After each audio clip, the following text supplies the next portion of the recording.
All right, guys, welcome back. Another episode of the E-Goobler podcast. And today we have a special guest, Justin Prince, in the studio. Fired up to be here, bro. Appreciate you. Thanks Appreciate for you coming. having me. I'm excited about it. Yeah, dude. I'm looking forward to it. I'm excited to talk about you, your life. I want to try and give it a different vibe. A lot of people, I feel like, haven't heard your story or the first time on their podcast. And I know you fairly well and heard your story a couple of times. I kind of want to dive into like maybe more personal life and stuff like that. But also, you just wrote a book. Yeah. And it's called Be the One. Be the One. Yeah, that's right. So it's it's this idea that success is an identity process, and you'll never outperform the way you see yourself. And so you recognize that you're the one. So it's not called become the one, you are the one. Mm-hmm. And you're the one that over the last 12 generations and approximately 400 years, 4,094 people from around the world have come together to create you. So all of their triumphs, all their tragedies, all their struggles, all their victories, all their pain, all their joys gave you this moment, right? And then the second thing is be as a present verb. You've heard the idea of like be, do, have. Be is present. Like be is not become, be is be present today. So the book is a roadmap to help you to create and to design and to live an unforgettable life. And so it's like tactical and practical steps to be able to do it. So it's not, I hope it inspires, I hope it motivates, but the goal of the book is to help you to be the one today. Awesome. By stepping into who you really are. Love that. The first time I heard you say that, I was like, man, that's powerful. Like, that's strong. I love that. And I think a lot of people resonate with that. They want to be that one, I think, most people. But maybe sometimes we're just floating through life and we forget that we can be that one. Yeah, I agree. That's what I'm saying. I think success is an identity process. So if you think you're a loser, if you identify as like, I'm a freaking loser, you're not going to show up and play like a winner. Yeah. If you identify as a winner, you're not going to roll over and quit like a loser would. Yeah. James Clear in the book Atomic Habits, he tells that story of there's two boys, one stole the candy. And he says to the first child, they said, did you steal the candy? And the little boy said, I didn't steal it. Mm-hmm. He said to the second child, did you steal the candy? And the little boy said, I don't steal.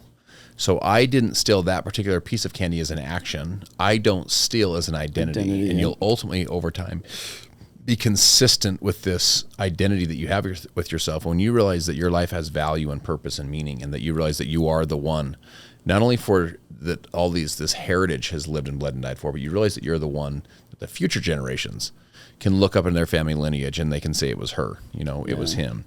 He's the one that abuse stopped with him, or addiction stopped with her, or the financial principles that set our family free. They happened with my great-great-great-grandma, great-great-great-grandpa.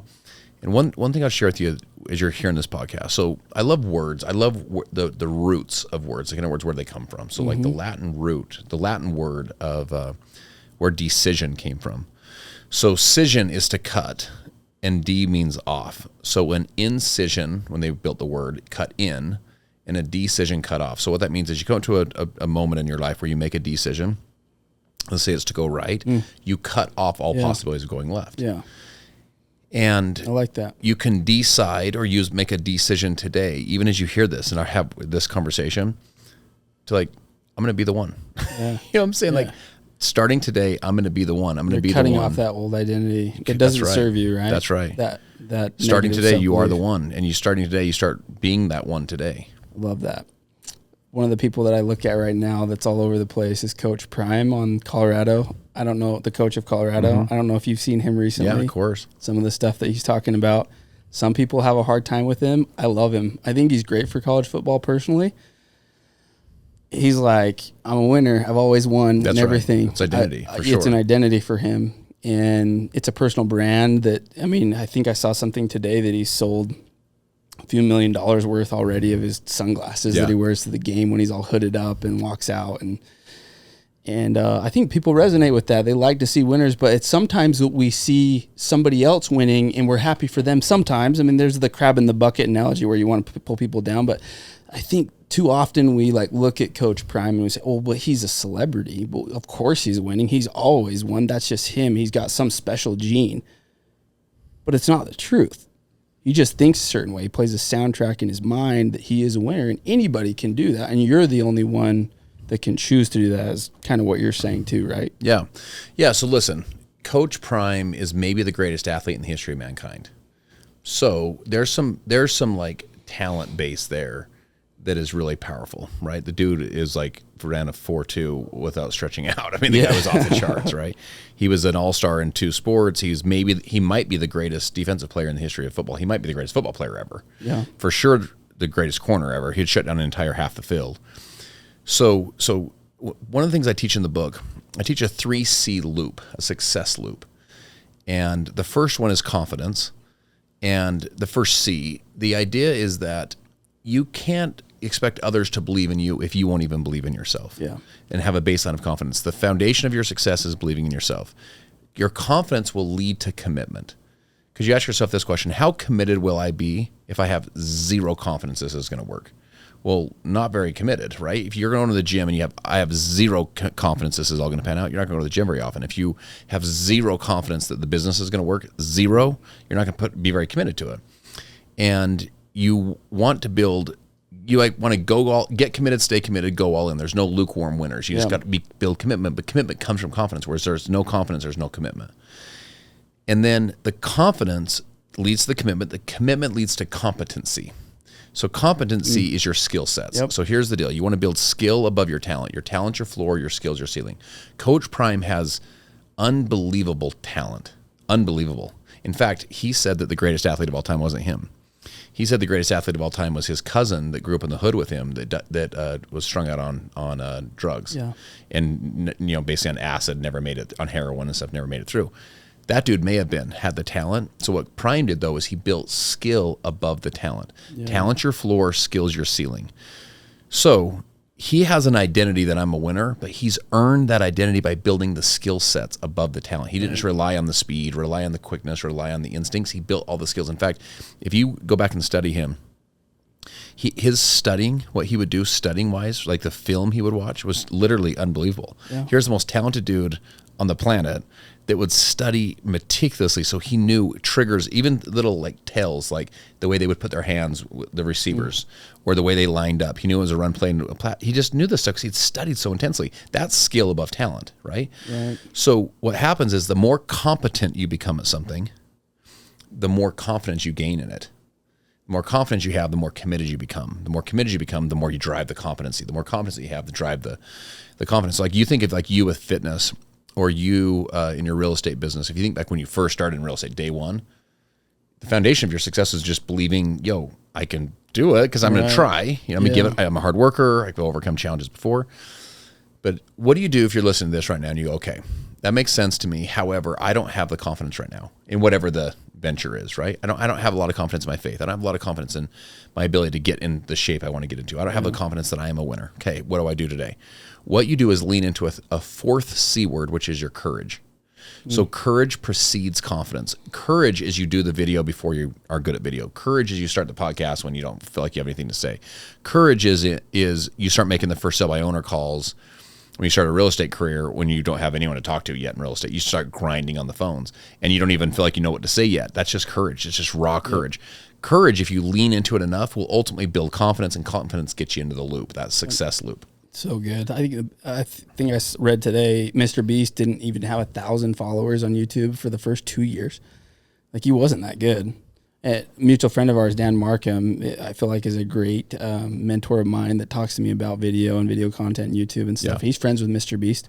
And now even he looks up to him. He's got 10 million followers, right? But he's the greatest YouTuber of all time that we know of, right, in our day. And he didn't even have 1,000 followers in the first 2 years. Like, it takes time too, right, to be able to build that. But that courage, I think he lasted for 2 years with that courage. Yeah, of course. The Jake Paul and his brother, right? Yeah. Logan Paul, they were the same way. It took a long time for them to grow. And so that consistency and just staying at it and making sure like you go all in, I think is a good thing too. Like, you can't lean into something like video and just be like, well, I'll try it out, especially video, right? But I love all of that. And here's where I want to bridge the gap or kind of come here to where I started with, like, getting deeper into like your childhood or like you as a person. We're talking about being the one. We're talking about courage and confidence, competency, like all these things, right? Did you always have that? Is that something like you had to learn? Was it a skill that you learned? Was it through being around mentors that helped you? What was it for you? Yeah. It's a great question. Different people have different talent bases. So you build skill above talent, right? Coach Prime could run a 4.2 without warming up, right? I feel like I always had kind of a baseline of confidence. Even as a kid, I remember having confidence on the playground, just a baseline of it, where I think some people really struggle with confidence, right? Just as a little kid, just in their life. So I feel like I had a baseline of it. With that said, though, I also feel like it's stuff that you had to build because I didn't feel confident in everything. There's some things you feel zero confidence in, but you had to build the new skill. And so one of the things that happens is I tell people, I was doing a podcast yesterday.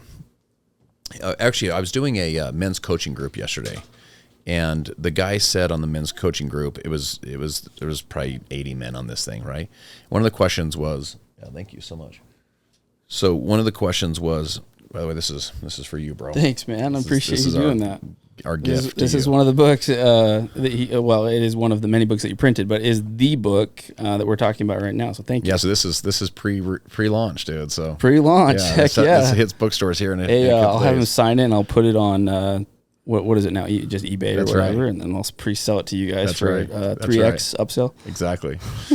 So one of their things was on this coaching call, he was talking about. What was the point he was saying in the coaching call? I'm trying to remember the point where we were driving. We were talking about have you always had a confidence, right? And just like where you built all of those seeds that you talked about. Listen, like we're talking in this coaching call and they're in those early days of their career where they're trying to figure things out. There was many nights. So, my first business failed. I'm below zero financially. I'm living in the loft of my wife's parents' garage. I got 2 babies sleeping in the closet. My wife and I are sleeping in this little loft.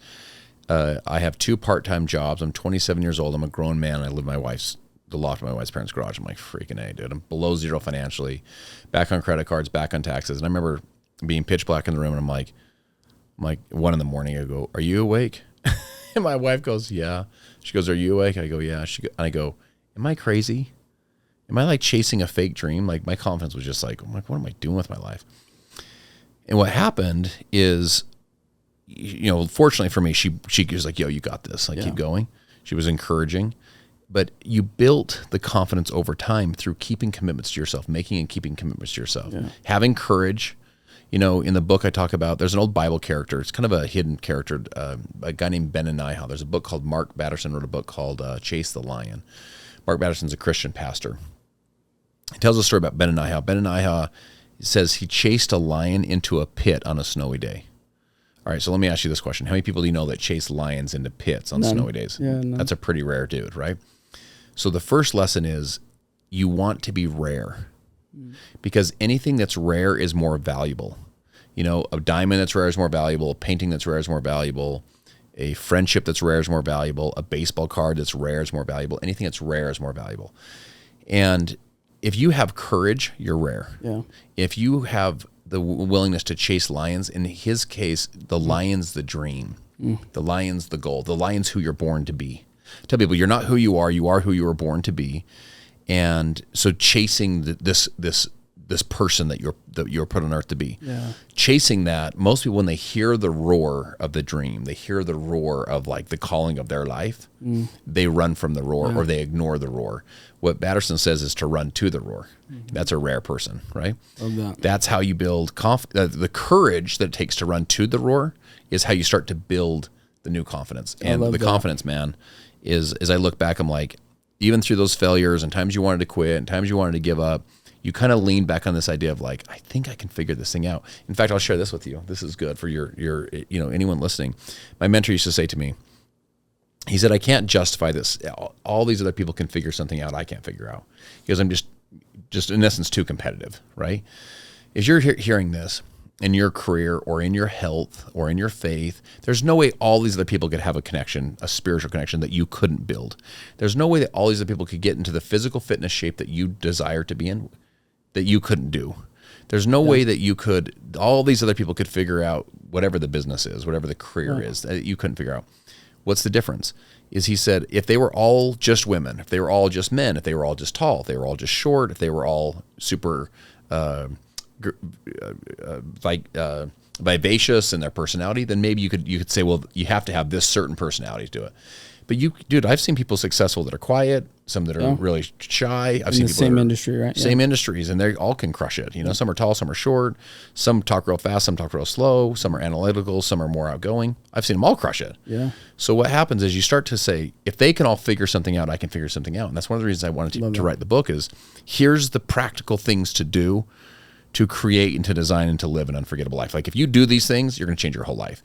The book, every single chapter, I was on the podcast the other day, this gal says to me, she goes, I've read literally hundreds of like motivational personal development books.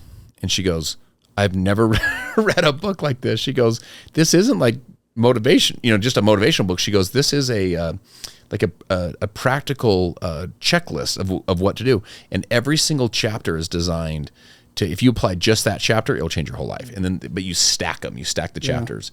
And it's a book to help you to be that person today. Because here's the thing. If you want to lose 10 pounds, what do you do if you want to lose 10 pounds? Well, you do the things someone 10 pounds less than you does. Identify as the yeah. That's right. Yep. How do they identify with food? What's their relationship with food? What foods are they putting in their mouth? What workouts are they doing? How do they move their body? If you start doing those things today, guess what will happen? Well, over a period of time, inevitable. You will walk into 10 pounds less. Yeah. If you want to have a certain amount of money in your bank account, what do? You model someone that has that amount and like identify with money the way they would. You look at it, maybe you change your perspective of money. Maybe you build new patterns. So when money's hit your account, immediately goes to a savings versus just goes to spend, Yeah. Well, what happens if you do that over time? Over time, you'll have the money you want in your bank account. Right. It's the acting as if you're already that person. It's the being the person today that steps into that person. You're one, yeah. That's it. Become. That's right. Yeah. I love that, dude. So many good things there. They're like so many things that we could unpack, but a little plug for this book. I was one of my good friends, Bowman Lou. I know you know him. He threw out a post today about how impactful this book has been for him already, and he was tearing up on his post. It was like a 7-minute post today. Where can they get this, by the way? It's pre-launch, but Amazon? Yeah, anywhere you buy your favorite books. So whether it's bookstores or Amazon or Audible or Spotify or wherever you get your favorite books, you can get it in all the distribution. Guys, I highly recommend this. A little plug. Justin is an amazing person. I had somebody ask me the other day, and I'm picky, super picky. And somebody asked me the other day, said, is there any one person that you feel like encapsulates every area of life, like at a high level that you want to become? If that makes sense. And I sat and thought for a solid 60 seconds and went through everybody in my mind. And he was waiting, thankfully, patiently waited. And I finally just said, Justin Prince, honestly, like you're the person that I look at and I go, that, bro. You have a high level, you're a very dedicated person, dialed in. You take life seriously. You go at a high level. This is a guy that has sold billions of dollars worth of stuff. He's worth millions of dollars. We don't need to get too far into that, but this is like probably the GOAT of network marketing today. He's learned from some incredible GOATs also, but he is that today. So get this book. If you haven't, it will change your life, and this man will change your life. So appreciate that. Unpacking a little bit though, when we're talking about, like, you're kind of lack of better words. I don't know how you phrased it, but like leaning into it, like leaning into, I look at it as like leaning into pain. That's how I kind of like, it resonates with me, I guess. I'm going to say something that maybe people have or haven't realized. There's a Utah culture, in my opinion, just church last Sunday. We're talking about in gospel doctrine class, which is just a class where all the men and the women that are like 18 and older go. Talking about challenges in life and adversity.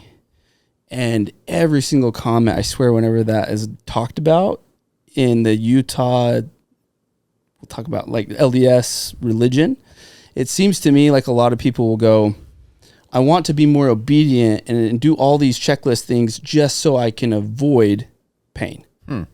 And I just see that and I feel that and I hear that. And if I'm being completely honest, I look around the room and I see people who are totally out of shape, that have done the same thing for the last 30 years of their life, that don't even know that they're just like living the same life day in, day out with very little purpose. They have some, but it's just like, for me, and that might be great for them, but for me, that just seems like a version of hell for me. No growth, no creation.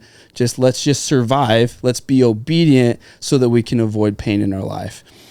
And so I just want to bring that out. You're saying the exact opposite. And I believe the same thing. It's like, instead of, it's a choice, but instead of looking at it as like, oh, pain, bad, you got to be the one to lean into the pain, because everything good in my mind is on the other side of pain.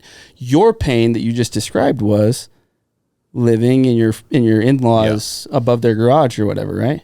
And you're sitting there, it's dark, and you, what am I doing? Yeah, of course. It's painful, right?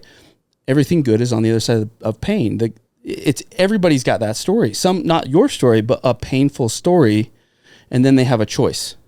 Am I going to become or be the one and go and get what my dream and what I desire, or am I just gonna be just fall down and just be like, I call it, wave the white flag?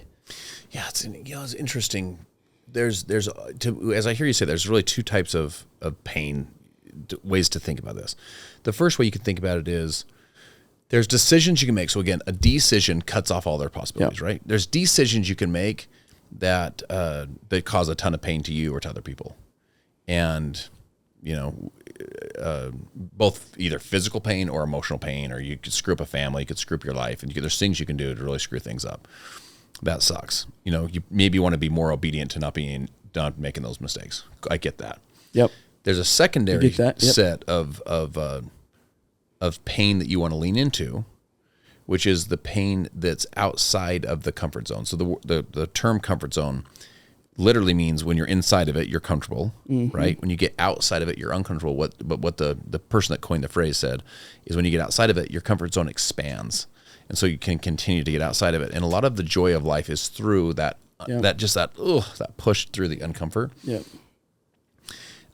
Using kind of a Christian philosophy, there's a parable called the parable of the talents. By the way, I'm an amateur on the Good Book and all that stuff, but I'll share this with you. So the parable of the talents, basically I love this one, by the way. Yeah. There's 3 servants, and then the master gives them all parables or tokens, basically. Yeah. It's like a coin, or it's like a coin, or they're talents, but there's like a coin, right? And gives 1, 2, and 5. So in other words, one got 1, one got 2, one got 5. Lesson number 1: everyone got something. No one got 0. So everyone got something. Cool. The one with 5 does something with it, uses them and doubles it, has 5 more. One with 2 does something with it, does 2 more. The one with 1 buries theirs. Why did they bury theirs? Is it because they were lazy? No, they were fearful. They were fearful of what? They were fearful they were going to lose it. Lose the coin. So it's what's called the law of use. What you don't use, you lose. And so they didn't, the fear of you losing it, the fear of the pain, right? Of pushing through that pain of like, man, what if I lose this? Okay, when that happens, then what happens? Master says, well done to the 5, well done to the 2, and then to the 1. He says, basically, this isn't one of your options, and here's my interpretation of why. Because your gifts and talents weren't given to you for you. Your gifts and talents were given to you for the rest of us. So you're bearing all your gifts and talents wasn't one of your options, because they're not yours for you. And so you're playing small. You're dying with all your music still in you. They've done studies on regret, and they said that 53% of the regret that we have at the end of our life, when you're laying on your deathbed, is for the mistakes you made. 53%. So the stupid stuff you did, right, that caused some pain. 84% of the pain you have, or of the regret you have, is for all the things you didn't do. The shots you didn't take. It's all the lines you didn't chase. Yeah. And it's all the goals and dreams and the person you should have become. It's all the fear you should have gotten over. One of the things I teach in the book is convert the hurt. Because like when the pain of like failure, for example, failure sucks, dude. And we've been trained in our culture, in our society, and I'm talking about culture is like Western culture, that failing is bad. Basically, failure equals pain. Pain is bad. Avoid pain. We're taught it since we're little kids in school, all throughout, right? The whole thing. If you miss the team, you failed. If you are on the team and you miss a shot, you failed. If you get an F, you failed and you're in trouble. If you fail at your job and you get fired and you can't pay rent, it's just extreme amounts of pain. So you avoid that. But then all of a sudden you like become, whether it's an entrepreneur or you kind of try and chase some dreams and some goals. You start trying to build some fitness, and again, whatever the thing is for you, the pursuit, and you start failing. Because it's the nature of trying new things, right? At first, you're not great at it. Yeah. So what happens is what? Most people quit because they have the visceral reaction. They either don't try, or if they do try and fail, they quit. Yeah. What I tell people is your failure is it's an event, not a person, and failure is not final, it's fertilizer, and your success will grow in the fertilizer of failure. You want to convert it from pain, convert it into fuel. So a solar panel converts the energy of the sun, the heat of the sun, it goes through a conversion process into like electrical energy.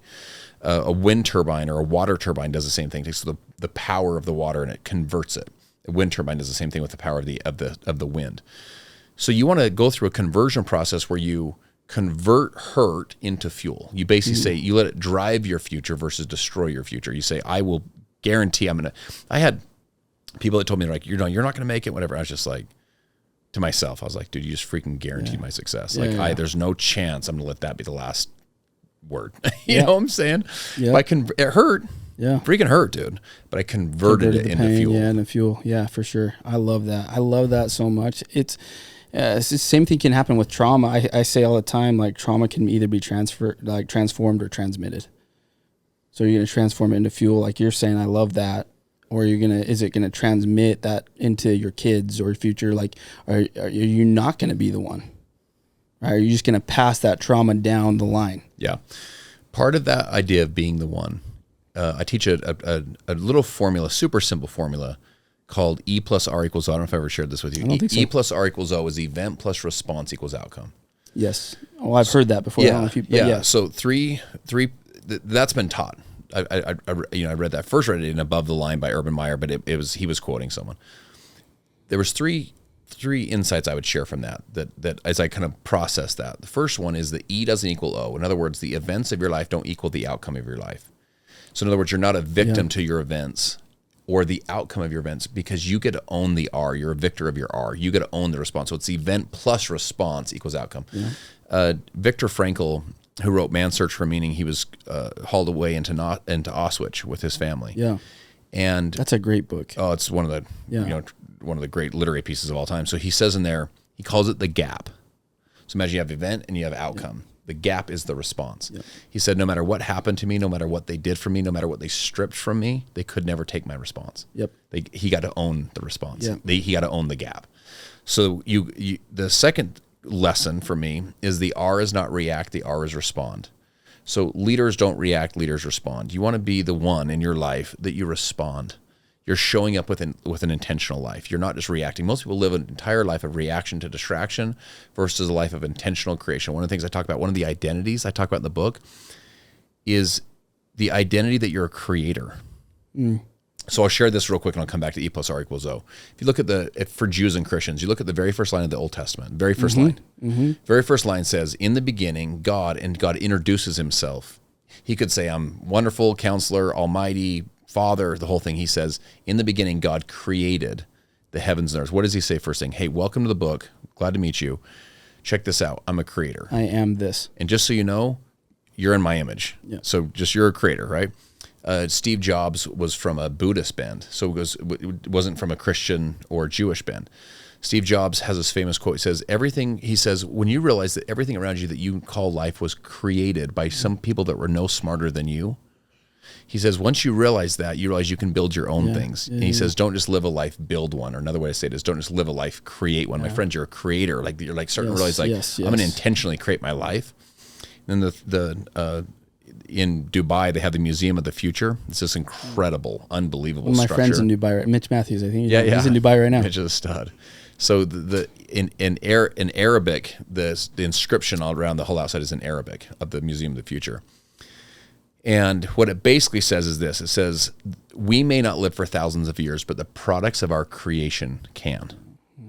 And then it says really the same thing. Don't just live a life, build one or create one. Here's the point. In Jews and Christians, in almost every great, philosophy, right? Jews and Christians, Buddhist, Muslim, they're all saying the same thing to humanity. You're the one that was put on earth to create. So you want to be that one. So leaders don't react to the distractions of life. Leaders respond. They intentionally create their life. They respond. And then the third thing is that your R creates an E for others. Your response, the way you choose to show up in your life, your response to the events of your life will create events for other people. So as a father, when you show up, something happens, there's an event that happens, the way you show up will create an event for your kids. It'll create an event for your wife. It'll create an event for your spouse. So this idea of, I've been through this trauma, right? Been through this pain. And listen, let me say this. There's so much real, true, honest, no kidding pain. So in other words, I'm not trying to come across as not empathetic. But here's the thing, though. What you can use that event of your life, and you can respond to it in a way that creates events for other people. So how are you going to use it? Yeah. Is it an event that inspires other people that they can overcome it too? It's like the bigger the struggle, the bigger the story. The bigger the struggle, the louder the applause. It's like, this is actually your moment. It's your moment to say, I'm stronger than this stuff. And I'm the one that, when we look up in that family lineage, to say it was my great-great-grandma, and she's the one that went through all this stuff, and look how she chose to respond in her life. Look how she chose to show up. It set an example for the rest of us, for these generations to come. Yeah, I love that. I love everything you say, but you're so good at telling stories and putting things together and like frameworks, and we'll call them parables, the parables of Justin. One of the books that I'm reading right now is by Joe Dispenza. The title is escaping me, but if you don't follow Joe, in my opinion, Joe is one of the greatest minds of our day when it comes to like just cognitive, just neuroscience, and even getting into like, just quantum physics and all that. But one of the things that I love in the book so far that he talks about is basically that we have been created with this brain that's $1 billion asset that literally, and a lot of people don't understand this or think this way, has the ability to pull things basically out of thin air, essentially, create a dream in your mind, and then through the law of attraction, build it. And it's all here. And a lot of people will have the thought or the dream, get passionate about it, then they don't do anything about it, and then it's that like, it just furthers the belief that, I'm not good at that. I'm not good at that. But those that lean into it and just keep at it, like everything that we can think of can be created. And a lot of times, I think he says this, or somebody else, like your brain is just God sending you a message essentially of what's possible. And so when you dream it in your mind, everything that you can dream is possible to create through the law of attraction, and what you focus on will start to expand. Yeah, of course. Through your brain. And people, I don't know if they think that way. I think some people do, but I think it's the 1%ers. Yeah. You'd have to harness. You'd have to harness this stuff. I mean, the brain is actually hardwired to find all the negative. It's hardwired to find all the things that are wrong. It's a self-defense mechanism. Yeah. So when we were survival, when we were cavemen and women, and you rolled back the rock in the morning, you didn't walk out and be like, oh, honey, oh my gosh, wow, look at the glistening of the lake, sun on the lake. That's not what you said. You walked out and you're like, hey, is there any rain that could kill us today? Is there any rocks, any lions or tigers or whatever? Is there any rattlesnakes? Like, earthquake. Is there an earthquake? Like, is everyone safe? Like, you look for anything that could hurt you, right? Now, your brain works in neural pathways. Yep. So a way to think about it is it literally is like grooves. So the more you whine, the more you'll whine. The more you complain, the more you'll complain. The more that you're negative, the more you'll be negative, because you create neural pathways to where when events happen, go back to the E plus R equals O, events happen, your response, which typically is a reaction, is instantly the groove that you're used to. It's like you go back to that emotional state. If you're used to getting pissed, guess what you do? You get pissed. You're used to getting depressed, guess what you do? You get depressed. You follow that soundtrack. Yeah, it's just an autonomic response. That's right. You can also create neural pathways. This is where this awareness comes in of like, the more that you take ownership for your life, the more that you make positive decisions, the more you choose to respond versus react, you can create new neural pathways to where your default setting, you can basically build new grooves to where your default setting is, you can get to a place of gratitude even in chaos. You can get to a place of perspective even in chaos. You can get to a place where you don't call it better or worse than it is, call it as it is. Like, hey, kids, we're going to be okay. Here's why. And then all of a sudden you find the positive. You find reality and then find the positive. So that's the first thing. Second thing I'd say is your brain, humans, what separates humans, one of the things that separates humans from animals, right, is this ability to dream and to imagine and to like cast out vision. But let me share kind of a different perspective. This goes back a little bit to that parable of talents concept that we talked about earlier, which is that your gifts and talents weren't given to you for you, they're given to you for the rest of us. Let's expand on that for just one sec.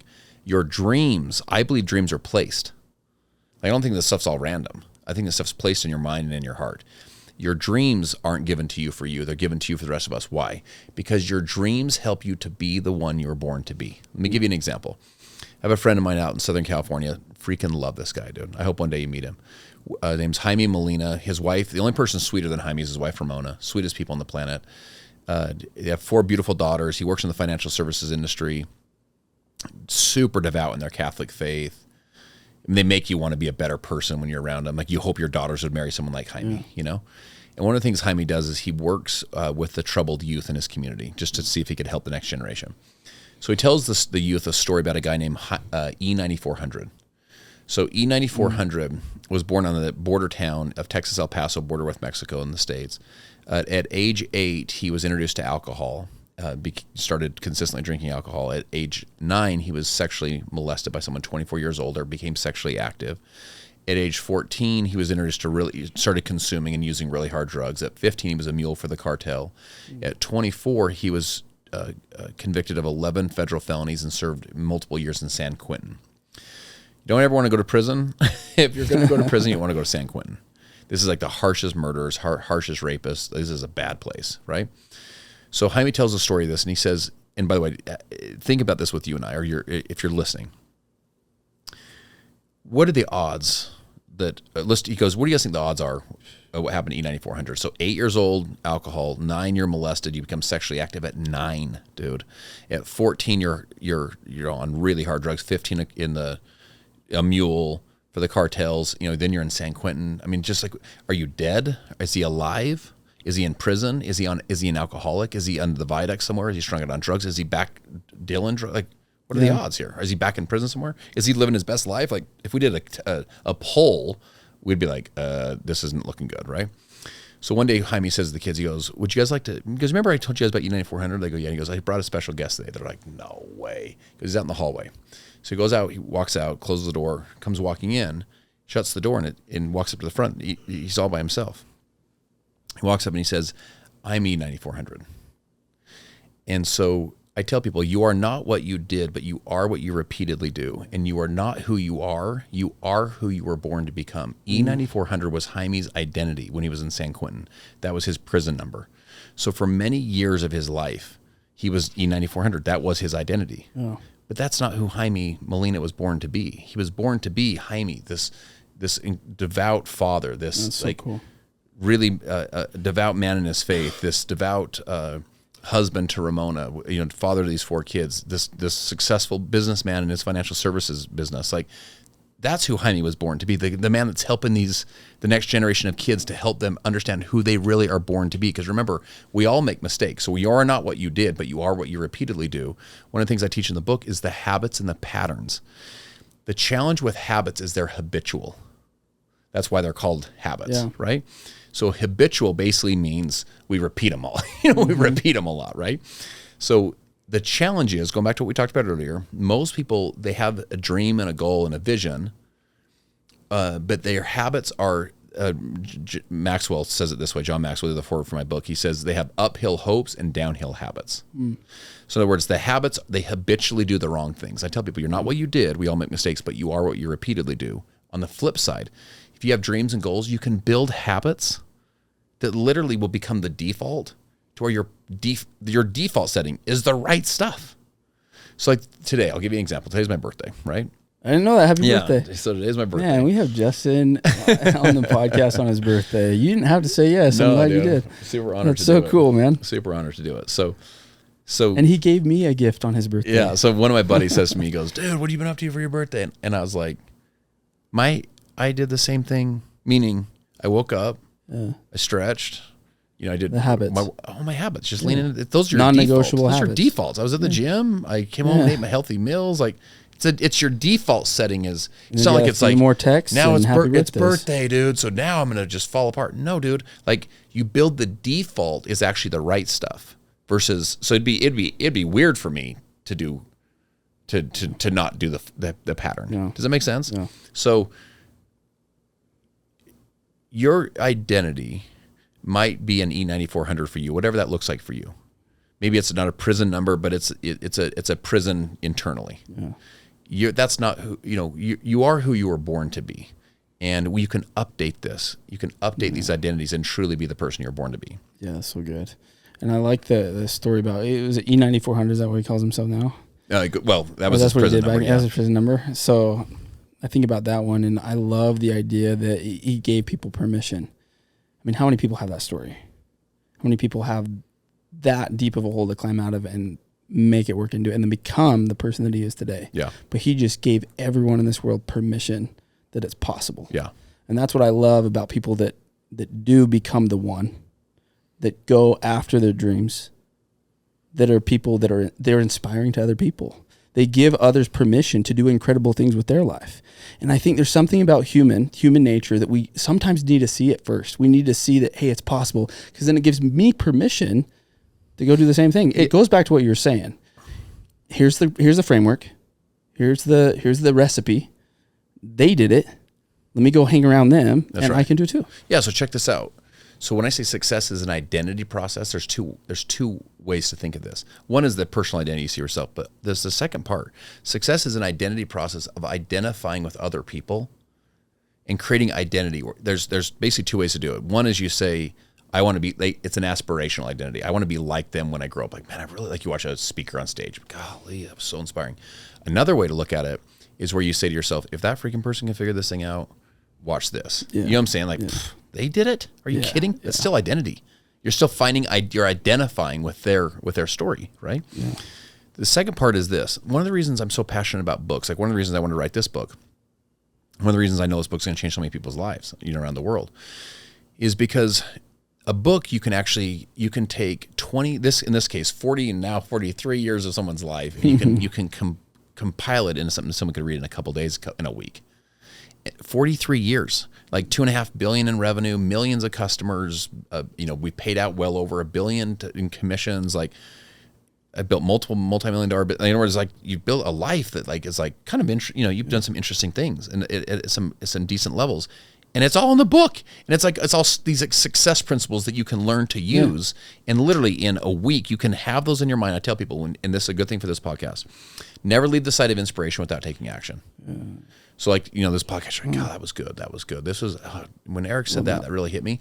Don't leave the site of inspiration without taking action. So the next question is this: what's the next physical step that you need to take to achieve your next goal or dream? So think this way: next physical step, meaning don't plan more, don't prepare more, don't think about it more. The next physical step, physical meaning send the email, do the post, make the follow-up, do the invite.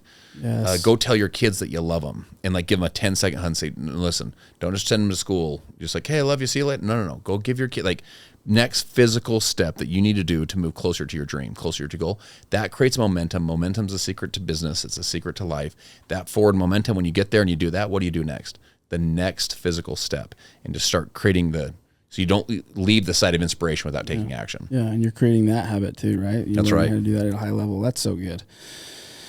Dude, thank you. There's so much to unpack in this podcast. I think this is one that somebody will listen to that's listening already. They'll probably save, download, and then listen to over and over and over again, because there's so many gems that you've said today. So thank you for coming on your birthday. Super honored to be here with you, bro. But what a gift that you can give to other people on your birthday. And this is just the kind of person that you are. Yeah, honored to be here with you, bro. I made 2 promises when I was struggling. I love this, by the way. Ty told me this. Yeah, I was driving down the freeway, tears rolling down my face.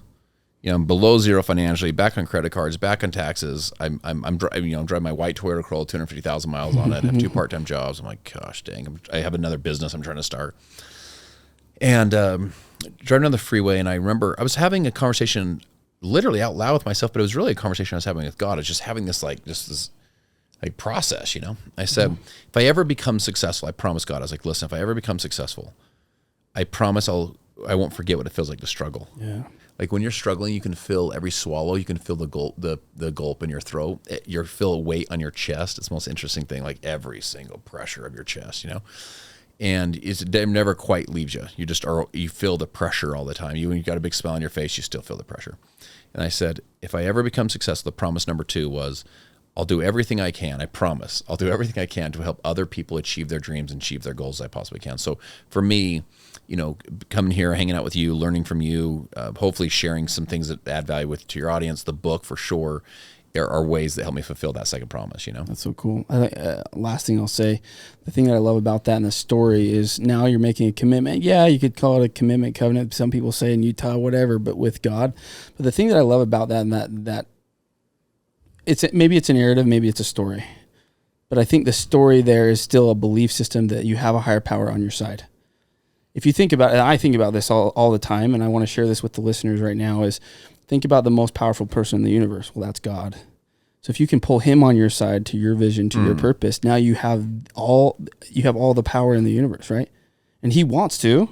We've learned through the scriptures, right? If you're a Christian, you believe in the Bible, whatever, he wants to help you. He wants to be on your side. You just pulled him on your side. The most powerful being in the universe to help teach you, guide you, direct you. Why wouldn't you want the most powerful being in the universe on your basketball team, on your baseball team, on your in your business, in your court, in your corner? So I love that. And I love that story. So thanks for sharing it. Yeah, brother, honored to be on with you, man. Love what you're doing. You know, most importantly, love how you're going about doing it, you know, with the values and principles and the kind of person that you are. And so appreciate having me on. Thanks for the book. Yeah. I'm excited to read it. Fired up to have you get your feedback on it. Cool, dude. Well, guys, thanks for listening this far. If you want to follow Justin, if you don't already, probably the best place I would say to find him is on Instagram, but he's all over the place. So I am Justin Prince, yeah. At I am Justin Prince is where you can find him. This is a man that I know from personal experience will respond back to DMs, even though he's a high level guy. So if you want to reach out to him, he probably will respond back. He's super active on social media, and he's a very giving, loving guy, and that you just heard why. So thanks for listening this far, guys. We'll see you in the next episode. If you feel like this added value to your life, please like, share, subscribe, give us a rating, 5-star only. If you give anything less than 5-star, just don't bother doing it. But we'll hopefully see you in the next episode. Appreciate you guys following and listening. We'll talk to you soon.